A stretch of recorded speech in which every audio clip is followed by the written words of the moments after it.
A large and old house she had just moved into promised to offer a peaceful life for Mabel.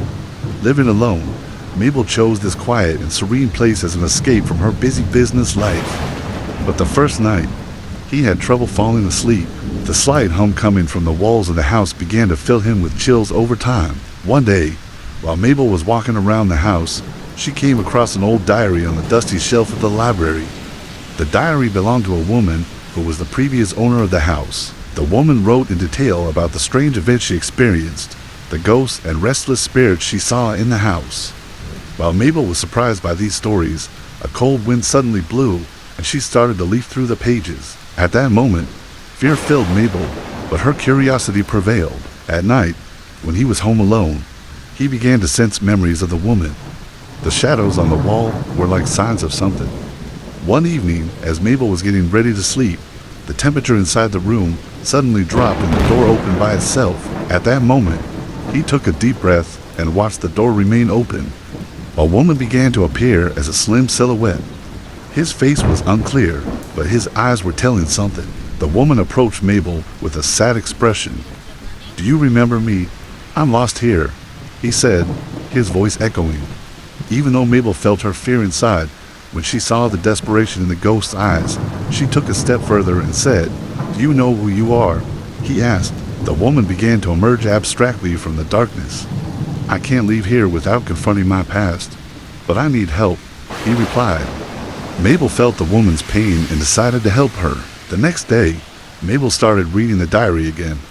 In the diary, he found that there was a ritual that had to be performed to free the woman's soul.